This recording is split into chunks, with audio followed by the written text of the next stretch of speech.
Welcome all. We are here for another mini-sode on two key James Bond film composers. I'm your host, Sully, and with me is Thomas Pickup from really 007. That's right. Nice to be invited on the show, Cam. Thank you. Totally, long time coming. We were just like saying, "Hey, somewhere down the road, we got it. We got to do this." Yeah, definitely. Yeah, and there's been the 60th anniversary, which has sort of been so massive and so time consuming for us as a podcast that we can finally now have time to chat. So that's great. 1,000%. Well, we will be talking about John Barry, who scored 11 James Bond movies throughout between 1963 and 1987, as well as arranging the first, theme for it. And we will also be talking about David Arnold, who came in much later, often during Pierce Brosnan era and early Daniel Craig. So, before we get started, were you, much like with famous filmmakers like directors, writers, and producers, were you kind of, I take it you were big on film composers as well, like all the John Williams, Hans Zimmers, Graham Revels of the world? Yeah, absolutely. I think when you're growing up, when you're young, you don't quite appreciate it because you sort of watch the film. You But watch then the film and you're like, yeah. the score And then you alone is realise, slow. And yeah, then it's like, well, there's a difference. There's still some where it's like you might not want to listen yeah. to it, but it's a good score in its own right. And there's others where it's like, yeah, no, it's nothing against it, but it's just better when you see it with the visual. Yeah, there are scores that work like that. I think particularly, Hans Zimmer, someone you could say you can listen to his scores outside of the film, and they're really engaging, they're really interesting. Other people's, they're not that dead interesting, but they work really well when you're watching the film, and both serve a purpose. And I think with James Bond, John Barry definitely comes into the former category where you could listen to any of those cues and love them. I listen to them at home. I have them on all the time on my, my iTunes and all that. And I just think they're amazing and they've stood the test of time. And I kind of, there's one camp which says we should go back to that sound and maybe try and emulate it. And I know David Arnold did a lot of that. But then there's also the school of thought which says, no, we need to have it modernized and we can't just rely on trying to copy John Barry, really. So that's another debate that's going on as well. Yeah, I will confess, when I first, I saw all the movies, out of order. I, for the longest time, thought it was kind of like a Jerry Goldsmith thing, like with Star Trek and Planet of the Apes. I just figured, oh, it's the same guy all along. And it's like, no, it's similar, but it's not the same. Yeah. And in John Williams as well, because most of the films you watch as a kid are, the Indiana Jones and E.T. and all this, and then right, you figure they're taking cues from each other. Superman, yeah. And you think, oh right, he's the only person that people must have heard of. But then you're absolutely right, Jerry Goldsmith, and there's countless ones, aren't there? And when you get into films and the directors, they're often associated with the directors, and then you kind of hear the sort of partnership that those people have had as well. Right? Yeah. Man. So, okay. No. Well, I mean, in terms of John Barry, though, like you say, he did 11 Bond films, and these are the sort of the key Bond, the Bond music, really. I know Monty Norman is officially credited with composing the tune, which it is the melody, it's his melody, but it's the arrangements of that which is possibly the most famous piece of film music ever created, you could argue, isn't it? And it's the most recognizable, one of them. And that has been the blueprint for the series. And what happened then, of course, that was for Dr. No, which Monty Norman scored, and Barry was brought in to arrange it. From Russia with Love onwards, he was scoring the whole thing. And from Goldfinger onwards, that's when he first wrote the theme song. And, Goldfinger in particular, it's just iconic, isn't it? And you can't think of, you can't separate that from the film. If someone says the words Goldfinger, you in your head, it's the Shirley Bassey singing it, isn't it? It's not. You probably think of that before you think of the villain in the film. Right. So music is so important, and to have cues, they don't do it as much these days. So you'd have a cue for Oddjob when he does the hat, that puts the hat and uses that as a weapon. there's a little triangle that's used for that. When Spectre is revealed in From Russia with Love, when you've got Blofeld with a cat, there's another theme for them, and it's this making a world, a cinematic world through music that John Barry was so good at. And if you take, for instance, some of the pieces of music he'd done, one of the later ones, "A View to a Kill." Now that was a massive, I think it was #1 in America. The song, you can use it, works so well as a rock song, a pop song, but then when slowed down as a love theme, it's just amazing, and it's the same melody. People don't realize, we just think whenever the music artist contributes, they're still working with the giant symphony that the composer has arranged. So as a brief recap before we get into it, he did all of Connery era. He did On Her Majesty's Secret Service, and he briefly did The Man with the Golden Gun, Moonraker, Octopussy, View to a Kill, for Moore's era, and then Living Daylights, and as well as the 1967 Casino Royale. So his other works have included King Rat, The Chase by Arthur Penn, The Ipcress File, which is one of those Harry Palmer movies, with Michael Caine, and Zulu, Drumbeat, Dutchman, the Adventurer TV series from the 70s, Orson Welles' Great Mysteries, 1977's The Deep, Game of Death, the Bruce Lee film, Star Crash, that awful Star Wars knockoff, Hanover Street, Body Heat, Francis, High Road to China, and The Cotton Club, and he got acclaim for Out of Africa and The Golden Child and Masquerade scores. So that's just in a nutshell. He's also done Dances with Wolves, Cry the Beloved Country, My Life, Mercury Rising, and Enigma, as well as rejected scores for movies such as The Incredibles. So it's done a bunch. You mentioned so atmospheric. And as much as we can easily make fun of James Bond, I don't find anything wrong or over dramatic with the scores, even in the transitions, which says a lot for, older movies. You can often do that where the music is just kind of blaring a little too loud or repeats too much. But no, I mean, I never find any issues with those. I agree with you. I think there are scores that become too imposing and that they can distract. But when John Barry it is there in the background humming along, but it's the kind of film that needs big themes. If you're doing a sort of an atmospheric, stripped down thriller or something, you can't have loud music the whole time. It's got to be yeah.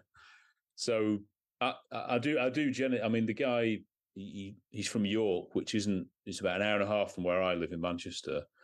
And I just don't think I don't think he gets the credit. He was never knighted, amazingly, even though he won 5 Oscars and he's arguably one of the greatest musicians, never mind film composers, that ever lived. Yeah, for those who don't know, he passed away at age 77 in 2011. But it's a shame he didn't do more Bond films. I know with Living Daylights, that was the last one. That was his 25 years of Bond, and he sort of thought that's a nice point to end. But since then, he did loads more, and I think he won Oscars for what's it called, Dances with Wolves. Since then, and he certainly, his last few years, he did. I think he was very ill, so unfortunately, we could have had another. I mean, look at John Will. John was 90 and he's still composing, so we've lost maybe 20 years of peak John Barry that we didn't get, which is quite sad to think of as well. Wow. Yeah. Definitely eye-opening. Altogether, what's your personal favorite of his Bond scores? Well, it's a very difficult one to answer. I think the few I usually go, I think On Her Majesty's Secret Service is probably the best in terms of the variety. More trumpet. I mean the theme tune is the only one which is an instrumental, which must be one of the most thrilling pieces of action music I've ever heard. And then We Have All the Time in the World, which is a beautiful love song. And then throughout the whole film, there's actually another song from it which was rejected, and there's another song that's in the film, a Christmas song. Do you know wow. how? Yeah, and I went to Peace Glory in the summer, bizarrely, and when you're there, all you can think of is the score, and it's just you cannot disassociate from that. And because it was a risky Bond film, because it was the first one without Sean Connery, the audience was so used to him. There's this unknown guy, George Lazenby, playing Bond. John Barry said, I've got to get this right. The music's got to be absolutely amazing for the audience to buy him as the new Bond. And really, the success of that is perfect. So that's probably the best one. I mean, all of them are magnificent in their own way. I think Thunderball is a really amazing score because that had two massive themed songs with it. It had Mr. Kiss Kiss Bang Bang as well as Thunderball, and by Tom Jones, which is brilliant. But it also has this sounds weird. It's got the sound of underwater because a lot of that film is underwater, and the music for those scenes is the first time that kind of sound has ever been done, and it somehow just fits. And when you watch it now, it seems like, oh, that's the natural kind of music for an underwater scene. But back in the 60s, it's never been done before. A film had never had so much underwater scenes with that music. So there's so many pioneering things that he did. And so the final one he did, Living Daylights, is particularly amazing because it's got two songs with the Pretenders and the title song with a-ha. Nice. Yeah. It's so the amount of music the guy's writing, and it's quite difficult. It's a different art to write a song. I know he didn't do the lyrics, but to turn those melodies into pop songs, which are really popular, is another amazing talent and something that he did throughout his career. Totally. This is very engaging and very well. Yeah, I'm a bit of a nerd, Cam. You'll have noticed. It's all good. We're all very geeky here. So, with David Arnold, that's got to say, his filmography again, his Pierce Brosnan era and first two Daniel Craig movies. You might also know his scores for Danny Cannon's The Young Americans, the Roland Emmerich blockbusters Stargate, Independence Day, and '98 Godzilla, as well as Last of the Dogmen, A Life Less Ordinary, Wing Commander, 2000 Shaft, Baby Boy, Zoolander, Woody Allen's Hollywood Ending, Enough, which once again is a Michael Apted movie. So he works basically, as well as Amazing Grace and Four Brothers and Hot Fuzz. So it's pretty much, he's worked with all kinds of people who are often, UK comedian writers, as well as, crossing over in American films, and John Singleton and Peter Hyam. So it's interesting, just what a big mashup there. He kind of like Barry, you kind of just mainly remember just the franchise he's done, worked on, but with Arnold, he crosses way more even into TV, working with composer Michael Price on the Sherlock theme and main score, as well as other short-lived primetime shows like Little Britain, You See Undercover, and The Visitor, as well as more recently Good Omens, that Neil Gaiman adaptation. So yeah, David Arnold is someone who is clearly a Bond fan. I think that's one of the reasons he got the job. And he did an album, a tribute album, Shaken and Stirred. Right, he did the remix with propeller heads of 100. That's right. Yeah. And I think the producers heard that and loved it, but also John Barry he loved it, and he said, "This guy's good. I'd recommend him," because we had it in Goldeneye. We had Eric Serra doing that one in between, and whilst he's a great composer, a lot of people think it was too out there. It didn't quite sound Bond enough. So they wanted somebody who was doing the traditional Bond theme for Tomorrow Never Dies was his first one. And you're right, wow. He'd done really well, before that. And he'd done the big Roland Emmerich films, Godzilla and Independence Day. So, and Stargate, which are all great scores. But to go into Bond, he was the perfect man in terms of he did things very much in the John Barry way. He wrote the melodies and he wrote some of the songs as well. But he also added his own style. So there's a lot of There's Not Enough. There's a lot of techno in it as well. And Tomorrow Never and it okay, maybe it's aged a bit, but at the time it did sound really like a funky modern sound for James Bond, and it worked really well. Now I know a lot of Bond fans are disappointed that he's left, but that was, I think he did 6 up till Quantum of Solace. But when it came to Skyfall, Sam Mendes wanted his own man, Thomas Newman, which in a normal film world is fine. But I think that the composer, John Barry, was the composer. It didn't matter who was directing it. I'm sorry, you can't say, I don't want John Barry. So really, I think as brilliant as Thomas Newman is, I don't think he quite got it as a James Bond composer compared to David Arnold. Yeah, I see a lot of people who really like that one, but I personally was kind of disappointed when listening to it on my own. And I get it. The whole emphasis was do an anti kind of James Bond score, but I was just like, well, then why even call it James Bond? It works well in the film. Like I said before, it works very well. It's a bit Batman Beginsy, it's a bit Hans Zimmer light, but he's not really an action composer. He's much more melodic, and those bits are good. But it just doesn't. The small quiet moments are very atmospheric, and well, that'd be great if it was again psychological or primetime drama, but that's not what you want. And I think he is still involved, David Arnold. We recently had in London a 60-year anniversary concert with some of the artists. So we had Shirley Bassey, we had Lulu, who did The Man with the Golden Gun, loads of others who did the original themes, and other artists who were there for the ones, who either died or couldn't do it. But David Arnold himself performed You Know My Name from Casino Royale. And of course, Chris Cornell sadly died, didn't he? So he curated the whole thing. And so that shows that the Bond producers still love him and he's still friends with them.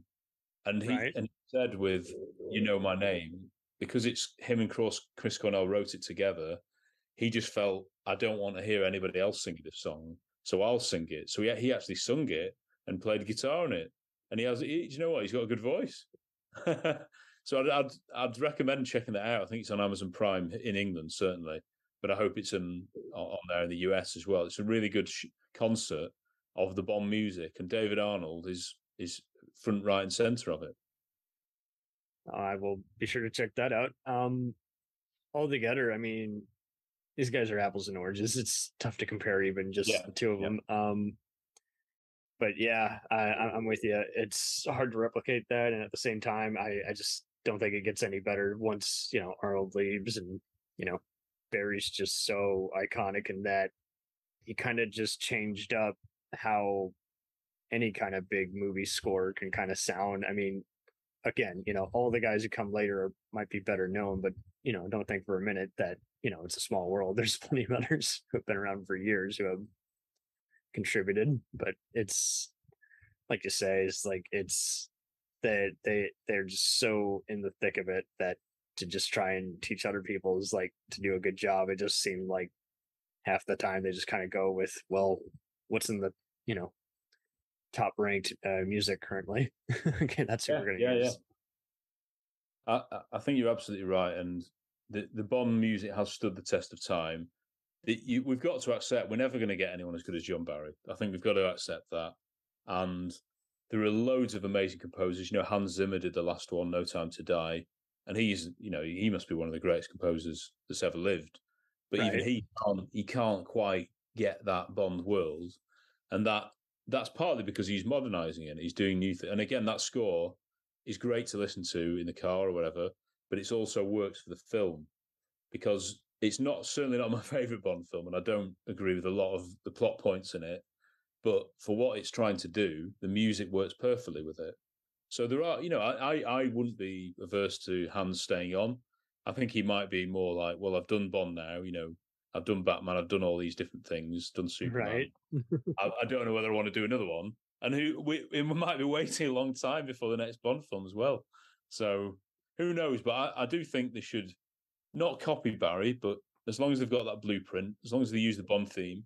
The thing I'd say about the Bond theme is a lot of the recent films, they haven't really used it properly. It's been there, but it's just been there for the sake of it. The Bond theme should be used, in my opinion, when Bond is doing something that only Bond can do. So, for instance, in Octopussy, when Bond is in a car and the wheels are shot off, the tires are shot off, he uses the car to go on a train track to chase a train. So he's driving the car on a train track to try and jump onto the train. Now, this is stuff only Bond would do. That's when that's when John Barry goes, da, da, da. That's when you use it for me. Not sort of necessarily just Bond walking around. Although there's been instances where John Barry in Diamonds Are Forever, Bond is spying on, I think it's Willard White's house, and Sean Connery's wearing a white shirt and a pink tie with his jacket over him because of the heat. He looks the coolest guy ever.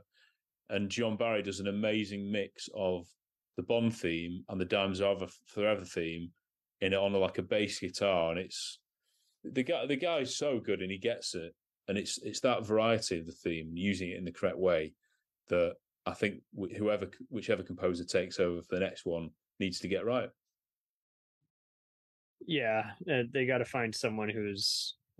My grandmother always said this: a little peppy. Find that's someone, absolutely right. Yeah, just can really just reel it in, just spice it up a bit. And I'm not saying they won't do that. I mean, I'm gonna just let them breathe. The last thing I want is to encourage just instant responses and everything. Because Bond is on hiatus right now. It's just let it breathe. Yeah, I don't think it's going to be. Might be a couple of years before they start filming, and it's not going to be for a while. It's not like Marvel or DC where everyone, or Star Wars for that matter, everyone wants an instant reaction. It's like let it breathe. It'll happen when it happens. Amazon owns it now. Just let them. Well, they might chase them up a bit, you see. But I'd like a Bond actor named certainly early next year. I'd settle for that. That'd lift the fans, and I think we could get behind the new actor and really get excited for the next direction, because it's going to be another very different direction, I think, judging by the sounds of Barbara Broccoli and Michael G. Wilson, the producers. Yeah. I mean, I wouldn't even be surprised if they hand it off to someone else and they just they might do. Yeah.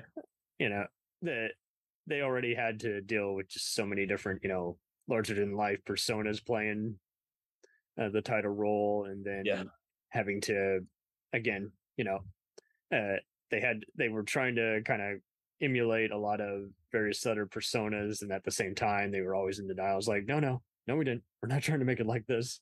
Well, you clearly are, but you've only been doing it, throughout the franchise run. When Moonraker came out, that was a Star Wars, nod. I mean, when that's right. These recent ones came out, they had Born Identity and Taken locations, and it's just like, who are you kidding? It's okay. Just say. They have emulated them. You're absolutely right. Since then, since the 70s, you had Live and Let Die, which is blaxploitation.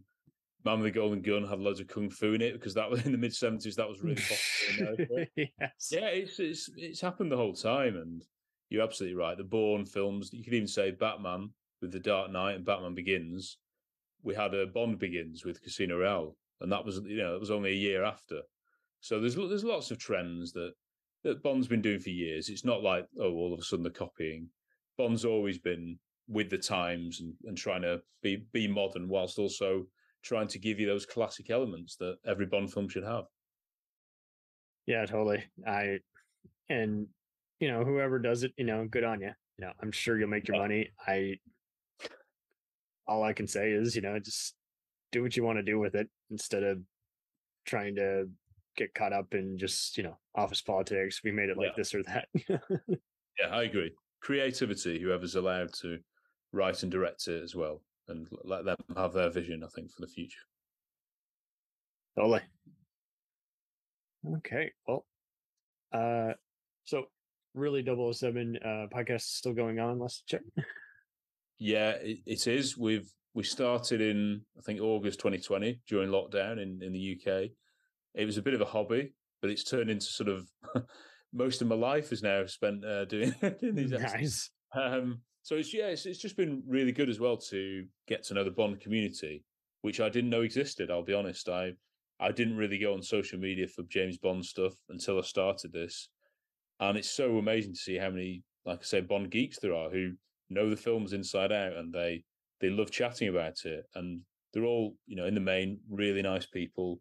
We like the odd debates. We don't always agree on everything, but that's part of what the show is about. We'll have people on who we disagree with, and we'll have a great debate, and we'll have a Oh great yeah, I films. had Yeah, a that's. I'm I had sure a you do the same, and I it's had a huge James Bond actors like tribute, and you know, you gotta let everyone be who they want to be. But like, I had like the most non like Pierce Brosnan and Roger Moore friends on, so oh like, and no. so then I just guys like, okay, guys, let's move on. We're Yeah, not gonna if it's agree. a tribute, it should be positive, shouldn't it? I think. Well, and that's just it. It'll be fun when we do a ranking of the James Bond franchise just for now, and Oh because right, that will be fun. Yeah, uh, yeah, I think as much as popular as it is kind of more annoying at times than Star Wars fandom because you just practically cannot agree. Like they're just so all the movies are so different, and everyone's made up their mind yeah, long ago on yeah. what is their essential go to movie. To where sometimes it's like, hey, it's good. It's just not my movie. I've only seen it a few times. I don't want to see it again.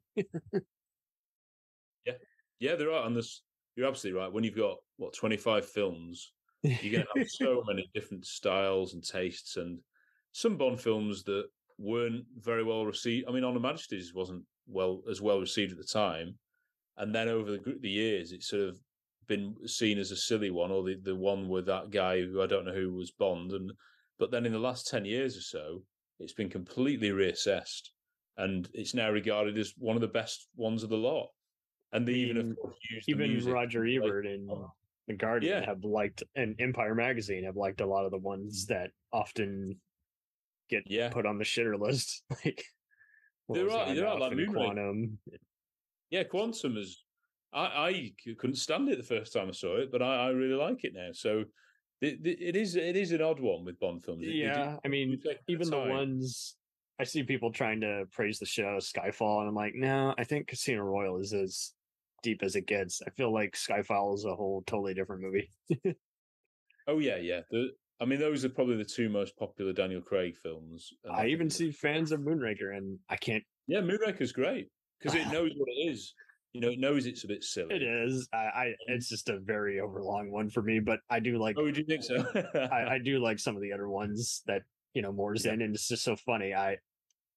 When I even watch it with parents and uncles, they got their favorite, and it, half the time when someone says who their favorite persona in the role is, you wonder is like, well, it's how many of these I've just seen. Well, of course you think that's Yeah. that's one. Yeah, and usually it's the one you were brought up with, when you were a child or whatever. That's usually your favorite, isn't it? Totally.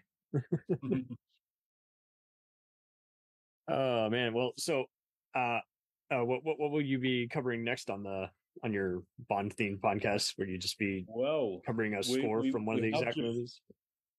yeah. Well, we've finished a long series in the UK from I think it was April until October. They showed one Bond film a week every week in all the cinemas, and they Oh, did them in order. nice. So we've just been doing a series of our experiences watching them for because most of these films we haven't seen at the cinema.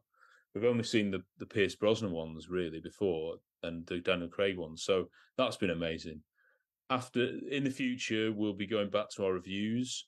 I think Thunderball will hopefully be our next review, but it might be the new year because those take hours and hours and hours.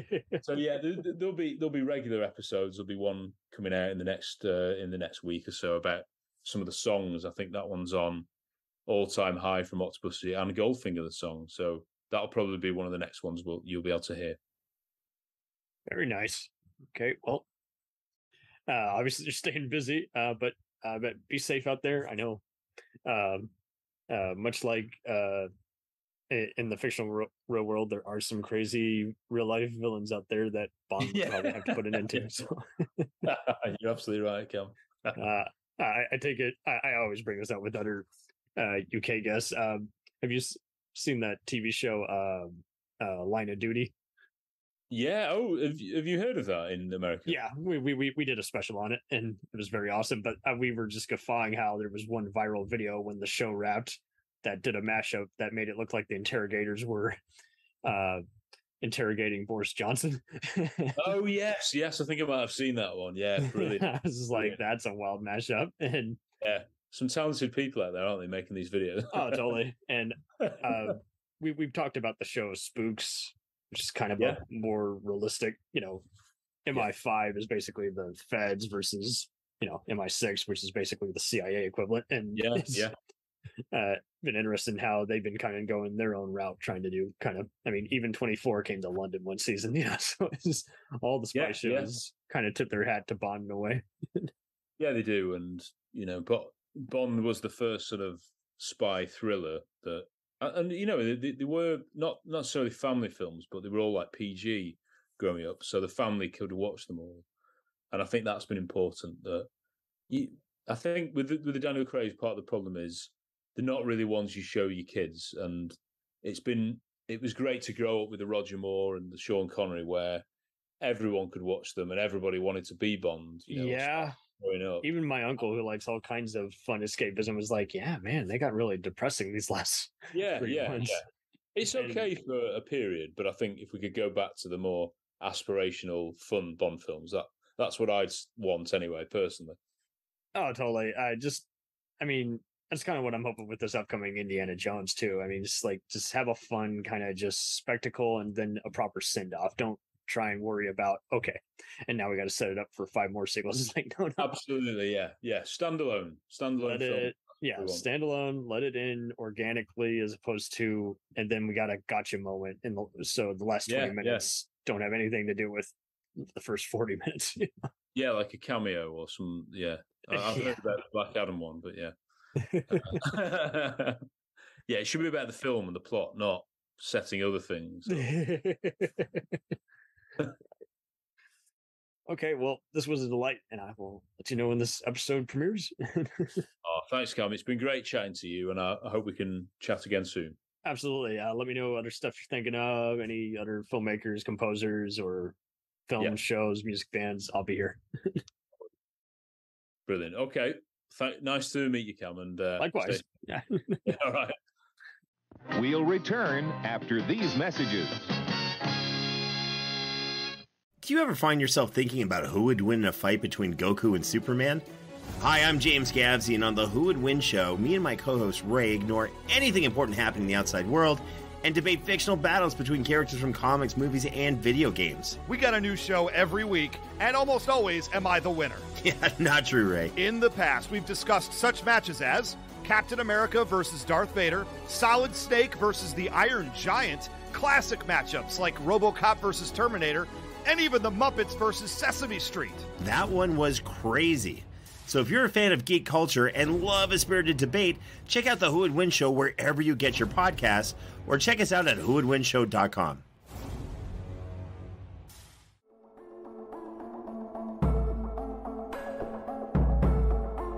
We let things pile up in the DVR, we add them to our queues, we wait for the DVDs and Blu-rays. We time shift.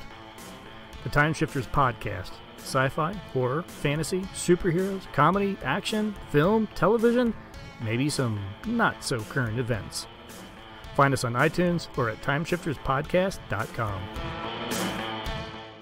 Cool thing about Blind Knowledge is we are in multiple countries. We are worldwide all across the globe. We are in the US, we are in the UK, we are in Canada, Germany, India, Japan. We're in Australia, y'all. BlindKnowledge.com. Now back to the feature presentation. Dragon Ball Z, One Piece, Naruto, all things that we love, all manga that were originally published in the legendary magazine Weekly Shonen Jump. But not every series can run for 300 chapters and have a hit anime. This is David. This is Jordan. We're the hosts of Shonen Flop. Each episode we look at manga that ran in Jump that didn't quite make it. We discuss what it did wrong, what it did right, how the series could have turned itself around, and ultimately, was it a flop or not? We're on all your favorite podcast apps, and you can find us at shonenflop.com. Keep on flopping, floppers.